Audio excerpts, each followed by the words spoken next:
I honestly can't think of any other character that has been inconsistent as Sonic the Hedgehog. Well, besides me in my videos. If you've been keeping up with what Sonic's been up to for the last 20 years, you'll see that Sonic has been many things, some stranger than others. He's been a car racer, a hoverboard racer, a gold medalist, a medieval knight, a werewolf, a genie killer, dead, then not dead, then dead some more. Like, where did all these come from? Who said, okay, we're at the point where he needs to be a freaking werewolf? But there was once a time where it actually seemed like the people at Sega actually knew where to take the character. A time where he was just a speedy blue hedgehog who had places to go and adventures to experience. And on June 19th, 2001, he had one heck of an adventure. After the success of Sonic Team's previous game, Sonic Adventure, they would move to America to develop its sequel. Sonic Adventure 2 was released on June 19th, 2001 in North America, and for Japan and Europe 4 days later. But when Sega's console business basically died, it was ported to their arch-nemesis' console, the GameCube, under the new name Sonic Adventure 2 Battle, now with some upgrades. It's also worth mentioning it can be played on PC thanks to the 2012 re-release on Steam. The game was well received and sold 1.73 million copies of Sonic Adventure 2 Battle worldwide, making it the 14th best-selling game on the GameCube. So now that we got history out of the way, let's get into the game itself. Whoa! Whoa! Yeah! Whoa! In the game, there's 3 different play styles, all of which you must play if you want to progress in the story, which might be annoying if there's a certain style you dislike more than the others. There's Sonic/Shadows gameplay, a more fast-paced style, which has you playing as Sonic or Shadow, speeding through obstacles and taking out enemies. Charge up to gain speed and home in on enemies. But I should probably mention that the homing attack in this game is different from some of the newer games. This one doesn't have that red lock-on reticle, so be careful.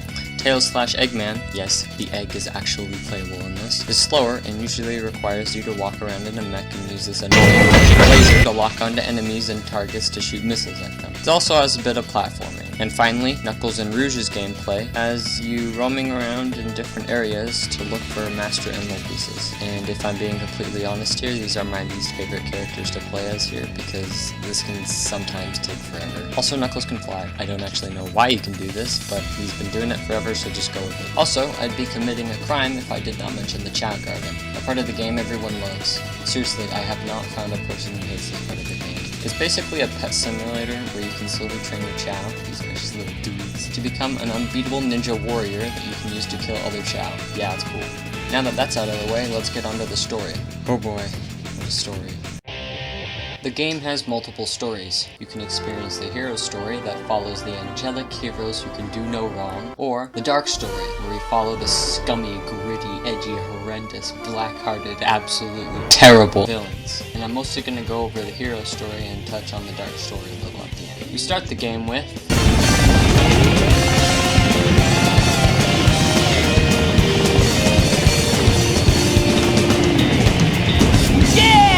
I think this is the best possible way to start the game. Once he hits the streets, somehow not breaking any bones because he's Sonic, he sleds down a San Francisco-inspired city and flips over cars to escape the grasp of the government who appears to be hunting him because they think he's been committing crimes. He later meets his Hot Topic doppelganger and realizes the military has mistaken me for the likes of you! Sonic attempts to fight him, but finds he's quite formidable. He escapes and leaves Sonic to be captured by the entire military. Meanwhile, we check on whatever the heck Knuckles is up to, and he's just guarding the Master Emerald. As always. Did you even get anything to his job, I guess. But a new character named Rouge appears to steal the emerald. But Eggman also shows up with apparently the exact same idea. So Knuckles' only option is to shatter it so no one can have it.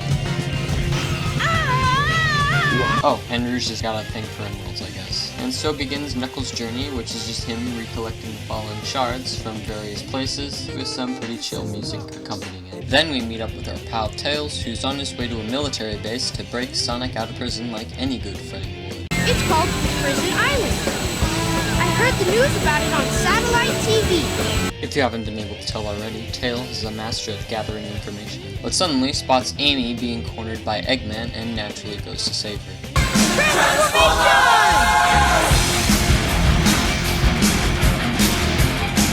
Then, Tails and Eggman engage in the most intense mech battle ever that will make any mecha fan lose their minds.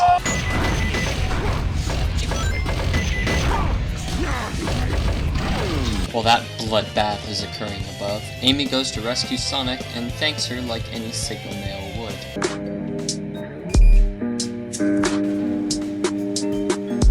That black hedgehog came here with Dr. Eggman. So, Eggman's behind this, huh? What's all that writing on the wall anyway? Did you write that? Wait for me, Sonic! Sonic then proceeds to tear up more of the military's drones and ends up in the jungle somehow. He then faces Shadow once more, and they have the best dialogue exchange in the entire game. I found you, Faker. Faker? I think you're the fake hedgehog around here. You're comparing yourself to me? Huh? You're not even good enough to be I'll my make you eat those words. They battle and Sonic wins depending on what story you choose. Not bad for an imposter. And then the island blows up. Blows up? Yeah, Sonic, pay attention. But it's cool because they got out safely. And while all that went down, Knuckles is just chilling with pumpkins. Anyways, moving on. Eggman then, you know, you gotta know at this point, right? How can you not know? It's everywhere. It's unforgettable. Look! Half of the moon is gone? Yep, we saw Amy. And while all that happened, Knuckles is just chilling on the wall. Anyways, moving on. Sheesh. There always seems to be a lot of police around when you don't need them. Whoa. Sonic. The gang discovers Eggman must have taken the Chaos Emeralds into outer space to power the Ark, the weapon that laid waste to the moon. Outer space? Oh my gosh, Amy, keep up, are you even listening? Knuckles finally joins the others. Took him long enough. Then Tails and Sonic track down the President of the United States. Hello. Like I said, it's nuts, just go with it. And find out where Eggman is through a Zoom call he's having with the President. And that leads to Sonic and friends heading to Egypt because Knuckles apparently saw Eggman walk into it. Expert writing, guys. And while chilling in the pyramid for a while, they hitch a ride on a space shuttle that was hidden within it, taking them to the Ark. Oh, and here's a good example of why people don't like the English dub cutscenes. Is everyone alright? We should be landing soon. The hatch doors are Don't open. sweat it, Knuckles. The only thing in the cargo bay are those What do you Master mean, don't Emeralds. sweat it? Right? Land the Knock shuttle it and off, let me Knuckles. out. We're gonna crash this thing if you keep that up. Oh no! Don't touch that lever! Whoa!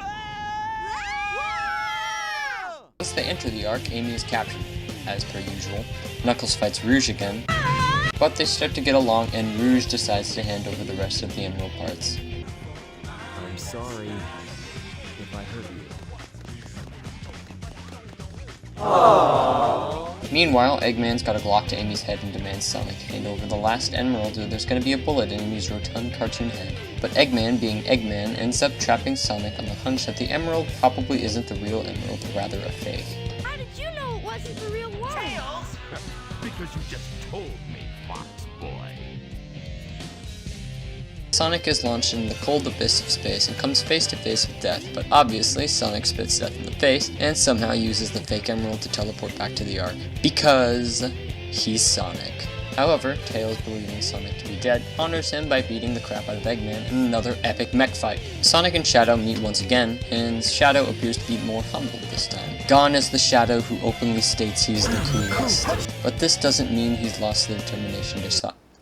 But this doesn't mean he's lost the determination to stop Sonic. And they engage in their last battle, which by the way freaking rocks. Once Sonic defeats Shadow, we cut to Tails who just finished knocking Eggman's block off. He looks out the window into the vastness of space and longs for his pal Sonic when suddenly Sonic reveals to him that he survived and that he's proud of Tails. Sonic and the gang stopped Eggman and the Earth is no longer in danger. And that's the end of the hero story. Well, that was a pretty good ending, but it doesn't quite feel complete yet, does it? Which is why there's another story left to complete, the Dark Story. Chronologically, the Dark Story takes place in conjunction with the hero story, only this time we see the events of the game unfold from the point of view of the villains. And in this story, you play as Eggman, Rouge, and Shadow, who I already explained the gameplay mechanics of earlier in the video. Eggman spends most of the game just breaking into facilities and stuff. Rouge just collects Master Emerald pieces, like I said. Shadow's probably the most interesting at this point. He's probably the most interesting here than he's ever been, unfortunately. His story is that he was engineered by Gerald Robotnik to be the ultimate life form, and he was basically raised on the Ark with his only friend being Maria Robotnik. Maria is the granddaughter of Gerald, and she has an illness that prevents her from ever leaving the Ark. Gerald's life work was to find a cure for Maria, and in search for that cure he produced Shadow. But unfortunately for everyone, the government comes to shut the facility down when it's determined Shadow is a threat to humanity. While this occurs, Shadow attempts an escape with the help of Maria, but sadly witnesses her death at the hand of a government soldier. Shadow makes it to Earth, but is promptly captured and secured in a government facility, where he remains for the next 50 years until Eggman finds him. After watching his best friend die, he decides to vow revenge upon humanity as a way to avenge Maria, believing that to be her final wishes. Ironic. In trying to protect the Earth by stopping Shadow, they only doomed it. He's also got a bit of a memory problem. Now that will come into play a bit later. Well, now that we got that surprisingly good backstory out of the way, let's jump into what Shadow's up to. He spends the rest of the game following Dr. Eggman and helping him conquer the world while occasionally having brooding breaks to silently ponder over Maria and her last wishes. So there's the characters of the Dark Story. It's mostly the same story-wise, except the villains win all the boss fights and the Ark's full power is reached, now that the last emerald is in Eggman's possession. Now that both stories are finished, you get to the last story. It's all been building up to this. Eggman attempts to fire upon the Earth, but for some strange reason, the weapon freezes. A message flashes on screen displaying a video recording of Gerald Robotnik giving out a final statement before he's, executed. Pretty dark for a Sonic game. He states that, I plan to give you a taste of my revenge once all the 7 Chaos Emeralds are collected. Once I initiate this program, it cannot be disabled. All of you ungrateful humans who took everything away from me will feel my loss and despair. Is there anything else you want to say? No. so in his anger for halting his life's work and the death of his granddaughter, he programs the Ark to drop on the Earth at speeds high enough to destroy all life living there. After a cutscene of the gang reading Gerald's diary and a lot of text covering the screen, the two sides agree to team up to stop the Ark by shutting off the flow of energy using the newly rebuilt Master Emerald. But Shadow thinks differently. As he's having his usual brooding sessions, Amy walks finally deciding to do something by trying to help convince Shadow to help. He believes there's no need to help and that there's no way to stop it anyways. Amy tells him that despite humans' faults, there's many that wish to be good and just want to be happy and follow their dreams. At that moment, Shadow remembers Maria's final wishes. She told him his purpose was to save humanity and asks him to give him a chance to be happy. Once he realizes this, he rushes to help the others. Meanwhile, Sonic and Knuckles finally reach the core when suddenly a big frickin' lizard just plops out in front of him. The Bio-Lizard. The Bio-Lizard is apparently the prototype ultimate life form, but is now reawakened to guard the core. Shadow jumps in to help the gang by stalling the Bio-Lizard while Sonic and Knuckles use the Master Emerald. They use the Emerald, but the lizard can somehow use Chaos Control and teleports out of the room, and towards the end of the Ark, merging itself with it and guiding it towards the Earth. So I guess the Master Emerald is basically useless now. So Sonic and Shadow resort to Plan B and use the Chaos Emeralds to power themselves up to stop the Bio-Lizard. But of course, it can't be done without some awesome music by Crash 40. And then the lizard frickin' dies, and unfortunately Shadow joins him. They've won, but at what cost? Credits roll and gang just chills in the Ark for a while. There's even this kinda touching interaction between Eggman and Tails. I looked up to my grandfather because of all the great things he accomplished in his life. He was my hero, and I wanted to be a great scientist like him. But did he really mean to destroy us? I don't know, but what I do know is we all did it together! And yeah, that's the story. Yeah, it's really nuts, and yeah, a lot of this stuff really makes no sense, but I kinda love it. I mean, it's got Sonic jumping out of a helicopter, Sonic being hunted by the government, Tails in a transforming jet mech thingy, and an enormous space lizard. I mean, what else could you ask for? It's weird, but it's so iconic and entertaining to watch. Plus, you don't always see this kind of stuff in other Sonic games, so it's really quite unique. I'd highly recommend playing this if you get the chance. It's just a great game. Like I said, you can get it on Steam and Basic Play and on any PC. This isn't a sponsorship, I swear. I think I rambled on about a Sonic the Hedgehog game for a bit too long now, so I'll see you till next time.